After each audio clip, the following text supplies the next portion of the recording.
So with regard to this omnibus spending bill, or cromnibus spending bill, because part of it only runs until February, so they'll be able to beat up President Obama in February when the when the Republicans take over the Senate as well as the House.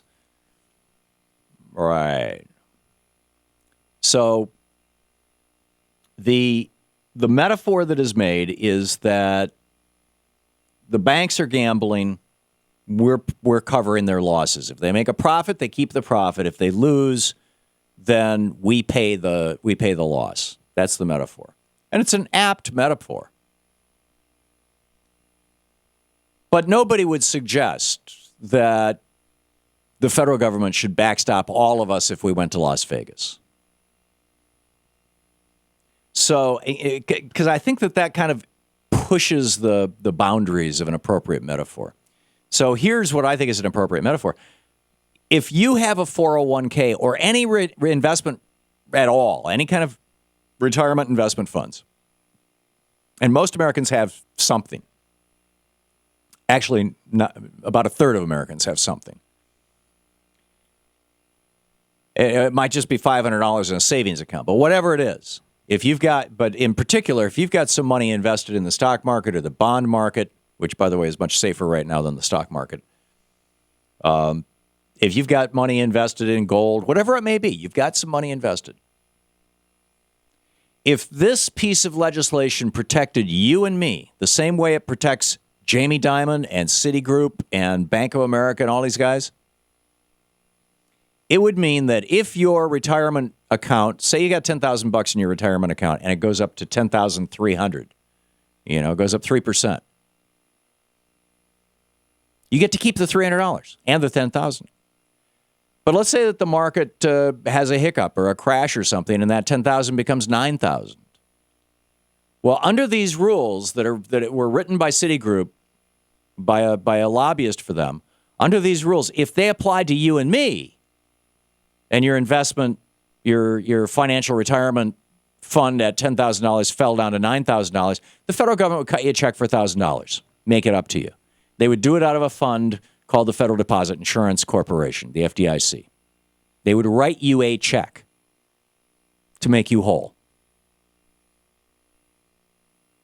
Now, do you see that happening? Do you see anybody suggesting, hey, let's make sure everybody's investments are protected?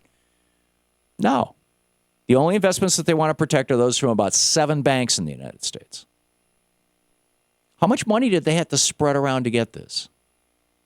It almost doesn't matter because we're talking about if they can get government backstopping, if they can get the federal government to guarantee their derivatives trading, we're talking about hundreds of billions of dollars in derivatives. You're talking about tens of billions of dollars in profits. And the profit will radically go up once they can say this is an FDIC-insured investment. I mean, it'll radically go up. So if you're talking about tens of billions of dollars in profit, spending a couple of $1 million on a few politicians is chump change. It's nothing. And that's the essential problem that we have in America right now. We have the best government money can buy.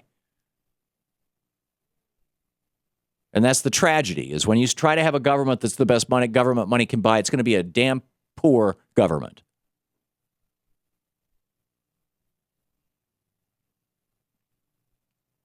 And it's not just things like the omnibus bill. Did you see this thing in North Carolina? This is Caitlin McNeil writing over at TalkingPointsMemo.com. The North Carolina Department of Public Instruction last week encouraged high school teachers to use a history curriculum drafted by a group funded by the Koch brothers. Now, how did this happen? Well, back in 2011, somebody dropped a whole money bomb on a bunch of Republican congressmen in North Carolina, and they passed a law requiring public schools to offer a history course called Founding Principles. Now, this is model legislation that came out of ALEC. They're trying to do this in states all over the country. North Carolina was just the first. So now the schools in the state have to teach this course called Founding Principles. Where do they get that course? Well, just by coincidence, from the Bill of Rights Institute. The state of North Carolina hired this group called the Bill of Rights Institute to write the curriculum. Who funds the Bill of Rights Institute? The Koch brothers. So what's the curriculum about? Well, the curriculum is about how, the founders really didn't want a big government. They didn't want government to do things like regulate polluters and oil barons and, that kind of thing. Obamacare really is not all that constitutional. It's really extraordinary. So if you've got enough money now in America, you can get a law passed in your state that says that every school child in your state has to take a course based on a book that you yourself wrote that rewrites the history of the United States. And it just happened in North Carolina. Coming soon to a state near you.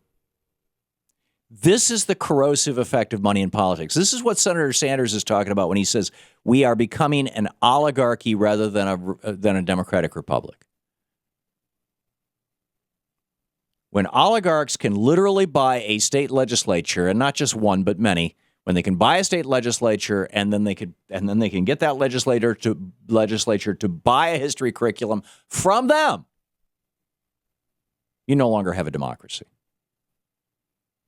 And by the way, I just started some of the things about this omnibus bill that you need to know about. They're going to cut IRS enforcement funding by $135 million, so tax cheats get off well. They're going to cut back on the budget for the Commodity Futures Trading Commission. It's $65 million less than what the White House asked for. They're going to suspend regulations covering sleep of professional truckers. And they're going to take $300 million out of Pell Grant Fund from college students and give it to the banksters who are doing debt collection.